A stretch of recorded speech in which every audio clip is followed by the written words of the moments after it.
ठंडक में ठंडक से डरने की जरूरत नहीं, गर्मी में गर्मी डरने की जरूरत नहीं, केवल मेरे पास में उसका दूर करने का साधन होना चाहिए। तो ये सारे दुखों का, सभी संकटों का नाश करने का साधन नाम है।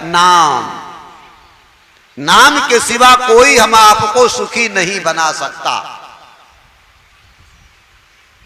कलयुग ने अब आपको सतयुग में, सतयुग की कथा में है, त्रेता की कथाएं हैं, द्वापर की कथाएं हैं, अब कलयुग की कथा क्या बने। लेकिन हमने बताया है कलयुग डरता है तो केवल संतों से, बाकी किसी, अब संत मतलब ये न सोचो हम कपड़ा पहने बैठे ये संत हैं, तुम भी संत हो, संसार में सब संत हैं। संत का मतलब जो नाम की कमाई करना शुरू कर दे, जो एक दूसरे की भलाई करना शुरू कर दे, एक दूसरे से प्रेम से बोलना शुरू कर दे, ईर्ष्या दोष छल कपट छोड़ दे, सच्चाई के रास्ते पे चलना शुरू कर दे, वही संत है। और कोई संत का मतलब नहीं, कपड़ा से नहीं। तो कलयुग को केवल डर है संतों से, नाम से।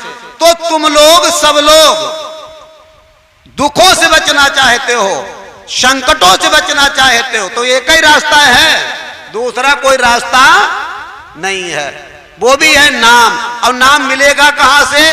पूर्ण धनी संत के द्वारा, सच्चे संत के द्वारा, वही तुम्हारा नाम काम करेगा। कि जो संत साधना करके, नाम की कमाई करके उस नाम को जागृत कर रखा है। जैसे खेती किसानी करने वाले बीज खरीदने जाते हैं तो वहां पे पूछते हैं का बढ़िया बीज है कि नहीं है। कोई कोई ऐसा करते हैं, कहते गारंटी से अगर मेरा बीज नहीं जमेगा ना तो पूरा पैसा दे देंगे, बढ़िया बीज। ऐसे ही नाम का बीज भी होता है, जो सच्चे संतों की सच्ची साधना के द्वारा जगा होता है, उसमें दम होती है। हाँ सब, तो आप सब लोग ज्यादा न कुछ सुन करके इसे याद कर लें, अंतिम चरण में इस बात को गांठी में बांध लें पक्का करके कि जैसे तुम कभी ट्रेन या बस पे सफर करते हो, ट्रेन या बस पर सफर करते हो, तुम रेशमी कपड़ा पहरे हो, चाहे सूती कपड़ा पहरे हो, चाहे बढ़िया कपड़ा 1000-2000 रुपए मीटर वाला हो या 100 रुपए मीटर वाला पहरे हो, जब वहां पे टिकट चेक करने वाला आता है, जब टीटी आता है, तो वो तुम्हारे कपड़े का कोई ध्यान नहीं देगा, तुम्हारी जेब का कोई ध्यान नहीं देगा, तुम सोने चांदी की चैन पहरे कि नहीं पहरे, उससे उसे कोई मतलब नहीं होगा। वो पहले पूछेगा क्या तुमने टिकट लिया है, तुम्हारे पास टिकट है। और अगर तुम्हारे पास टिकट है तो तुम निर्द्वंद गाड़ी पे बैठो, सफर करो, तुम्हें कोई डर नहीं होगा।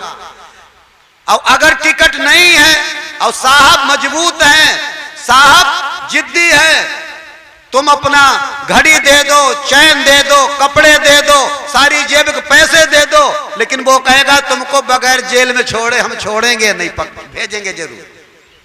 ऐसे ही जब काल रूपी टीटी आएगा, लेने आएगा, और जाना तो सबको पड़ेगा। बोलो ऐसा नहीं बीमा करा के बैठे हो नहीं जाओगे, जाना पड़ेगा, बचेगा कोई जाने से नहीं। राजा रंक फकीर को जाना एक दिन हो, काल फांस के सामने ना बच पावे, जाना तो सबको पड़ेगा।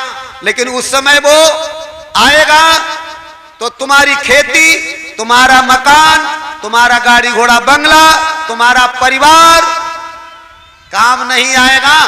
तब संतों के द्वारा, गुरुओं के द्वारा दिया हुआ जो सत्य नाम का टिकट है, जो तुम्हारे पास अगर सच्चा है तो वही दिखाना पड़ेगा, बाकी कुछ दिखाना नहीं पड़ेगा।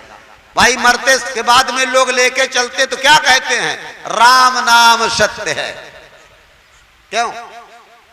ये कहते हैं आखिर वही रह जाएगा, वही सत्य है। इसलिए हमें याद आ गई, अभी मैंने बताया, आपको समझाया। आज तुम लोगों को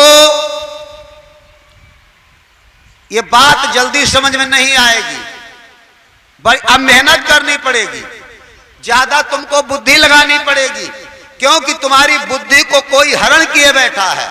उसे तुम्हें लड़ना नहीं है, अपनी बुद्धि को बदलना है। लड़ाई करने से काम नहीं चलेगा, बुद्धि बदलनी है। अब बुद्धि अंदर में है, पल भर में बदल जाएगी। अब बगैर भगवान की कृपा से बुद्धि बदल नहीं सकती, या बदल जाएगी? नहीं बदलेगी। तो हमें मालिक से विनती करनी है कि हमारी ये बुद्धि बदल जाए, और नहीं तो बुद्धि तो ईश्वर के हाथ में है, अब उसी से विनती करो, उसी से रो।